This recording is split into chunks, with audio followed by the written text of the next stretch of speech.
Commercial real estate by Jonathan Huang. Commercial real estate is property that is used for business purposes only, rather than for living purposes, such as office buildings, restaurants, malls, stores, and gas stations.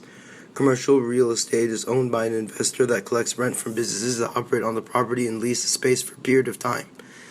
The four types of commercial real estate include single net, double net, triple net, and gross leases.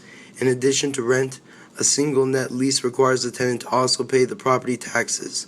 A double net lease requires the previous due to be paid, as well as the insurance. A triple net lease requires all of the above to be paid, as well as the maintenance costs. A gross lease only requires the tenant to pay rent. The commercial sector is divided between large and small buildings, with large buildings generally worth more than $2.5 million and small buildings less than that. Large buildings include multi-story office buildings, office parks, and large warehouses, while small buildings usually consist of retailers, strip malls, small offices, and individual brick-and-mortar stores. Most commercial real estate space is in large buildings, but small commercial buildings greatly outnumber large buildings.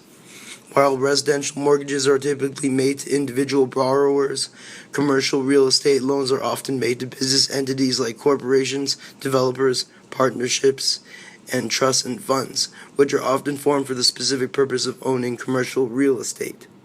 As of now, commercial real estate is surging forward. Compared to the last year when office space was on top, multifamily housing is now moving ahead of the office sector as the office and industrial sectors continue to grow. Hotels have fallen behind, and foreign buyers continue to account for more and more of recent purchases, particularly in high-demand areas around the U.S. Although domestic purchasers still remain in the majority, growth overall has slightly slowed as prices in many sectors have exceeded prior heights, but sales and rental volumes have still remained high.